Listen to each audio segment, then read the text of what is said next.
BJP के कद्दावर नेता और देश के प्रधानमंत्री नरेंद्र मोदी को कोसने वाले सियासी विरोधियों की कमी नहीं है।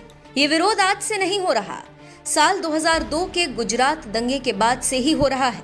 जब साल 2007 के गुजरात चुनाव के दौरान कांग्रेस के अध्यक्ष सोनिया गांधी ने उन्हें मौत का सौदागर कहा था, तो वहीं साल 2014 के लोकसभा चुनाव के दौरान मोदी के बारे में कहा गया, ये कभी प्रधानमंत्री नहीं बनेगा, इसे चाय की दुकान ही खोलनी पड़ेगी। ऐसे कई चुनाव आए और गए जब नरेंद्र मोदी के खिलाफ सियासी विरोधियों ने विवादित शब्दों का इस्तेमाल किया, लेकिन इतिहास गवाह है, जब जब विरोधियों ने सीधे नरेंद्र मोदी को निशाना बनाने की कोशिश की, उन्हें इसका गंभीर खामियाजा भुगतना पड़ा है। गुजरात की सरकार चलाने वाले झूठे, बेईमानी, डर और मौत के सौदागर हैं।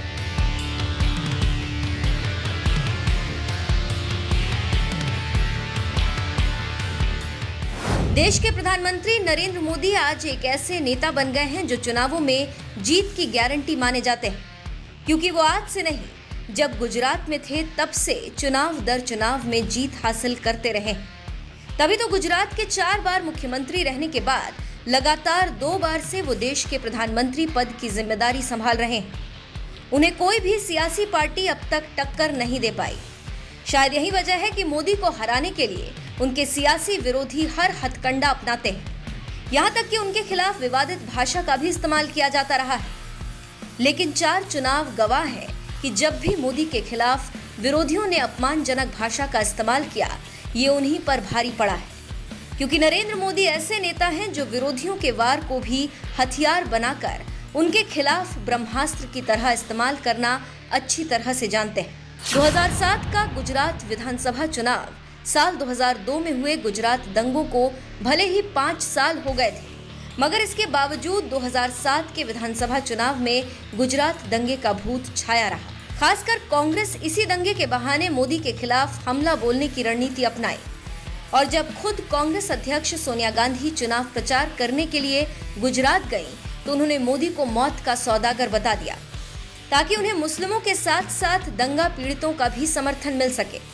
लेकिन इस बयान का उल्टा ही असर हुआ और मोदी ने सोनिया के बयान को मुद्दा बनाकर प्रचार किया, जिसका नतीजा ये हुआ कि कांग्रेस 59 सीटों पर सिमट गई और बीजेपी ने 117 सीटें जीतकर गुजरात में दोबारा सरकार बनाई।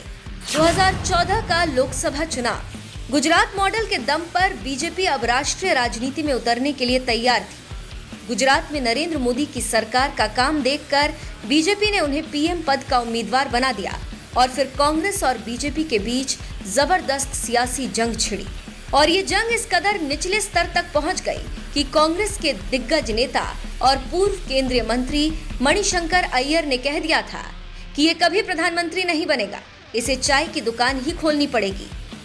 मोदी ने चाय वाला शब्द को अपने कैंपेन में सबसे ऊपर रखा और कांग्रेस को आड़े हाथों लेते हुए अपने प्रचार के दौरान यही कहा कि कांग्रेस को लग रहा है कि चाय वाला कैसे पीएम बन सकता है, ये गरीबों से नफरत करने वाले हैं। जिसका असर ये हुआ कि केंद्र में बीजेपी ने 282 सीटों के साथ सरकार बनाई और कांग्रेस महज 44 सीटों पर सिमट गई।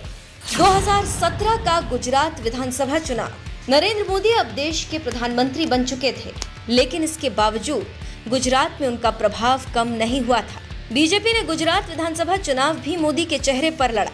यही वजह है कि कांग्रेस ने भी सीधे मोदी पर हमला बोलने की रणनीति बनाई और एक बार फिर कांग्रेस के दिग्गज नेता मणिशंकर अय्यर ने मोदी के खिलाफ बयान दिया।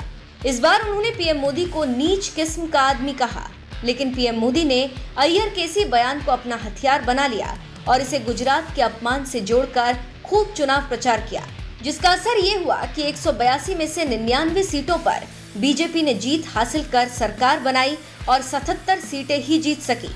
2019 का लोकसभा चुनाव, देश के प्रधानमंत्री के तौर पर 5 साल तक सरकार चला चुके नरेंद्र मोदी के लिए ये अग्नि परीक्षा की घड़ी थी, क्योंकि एक तरफ उन्हें अपने काम के दम पर जीत हासिल करनी थी, तो वहीं दूसरी तरफ कांग्रेस ने भी फ्रांस से आए राफेल लड़ाकू विमान की खरीद में घोटाले का आरोप लगाकर नरेंद्र मोदी के खिलाफ चौकीदार चोर है का अभियान चलाया और खुद राहुल गांधी ने अपनी रैलियों में मोदी के खिलाफ ये नारे लगवाए। लेकिन मोदी ने इस बार भी कांग्रेस के वार को हथियार बनाते हुए चौकीदार चोर है का जवाब मैं भी चौकीदार से दिया। जिसका असर ये हुआ कि 2019 के लोकसभा चुनावों में बीजेपी ने अकेले दम पर 303 सीटें जीतकर सरकार बनाई और कांग्रेस को महज 99 सीट ही मिल सकी। इस हार के बाद राहुल गांधी को कांग्रेस अध्यक्ष के पद से इस्तीफा देना पड़ा और आज तक वो दोबारा अध्यक्ष नहीं बन सके। 2022 का गुजरात विधानसभा चुनाव। पीएम मोदी के गृह राज्य गुजरात में एक बार फिर चुनाव का माहौल है और बीजेपी का मुकाबला सीधे तौर पर अरविंद केजरीवाल की आम आदमी पार्टी से माना जा रहा है। लेकिन हैरानी की बात तो यह है कि इतिहास गवाह है, विरोधियों को मोदी पर सियासी हमला करने का खामियाजा भुगतना पड़ा है। लेकिन इसके बावजूद गुजरात चुनाव के दौरान आम आदमी पार्टी पर सीधे मोदी की मां पर हमला करने का आरोप लग रहा है।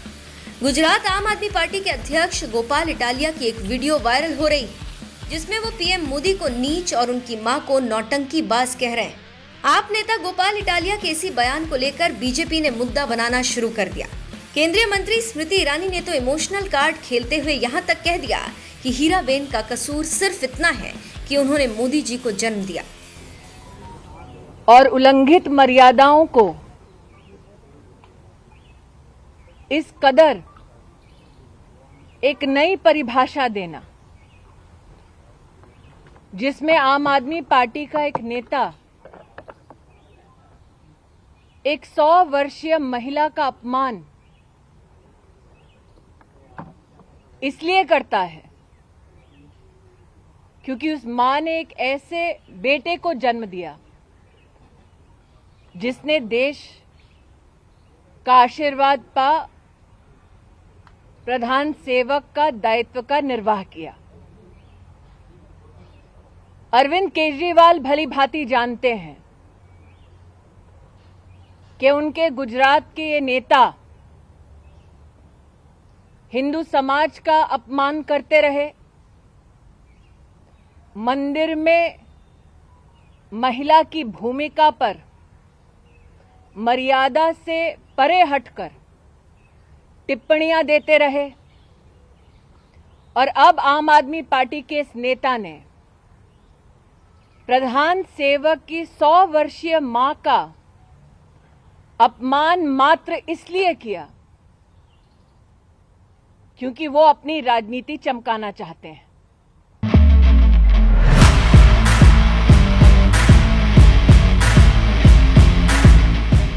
केंद्रीय मंत्री स्मृति ईरानी का ये बयान बता रहा है कि बीजेपी सधे हुए अंदाज में पुराने पैटर्न पर ही आम आदमी पार्टी के खिलाफ पलटवार कर रही है, क्योंकि देखा जाए तो मोदी की मां के खिलाफ बयान गोपाल इटालिया ने दिया है, लेकिन बीजेपी सीधे अरविंद केजरीवाल पर फोकस कर उनके खिलाफ हमलावर रुख अपनाए हुए है। बीजेपी की ये रणनीति बता रही है कि पिछले 4 चुनावों की तरह इस चुनाव को भी जीतने की रणनीति पर काम करना शुरू कर चुकी है। वैसे आपको क्या लगता है, आम आदमी पार्टी को मोदी की मां को निशाना बनाने का खामियाजा चुनावी हार के रूप में भुगतना पड़ सकता है?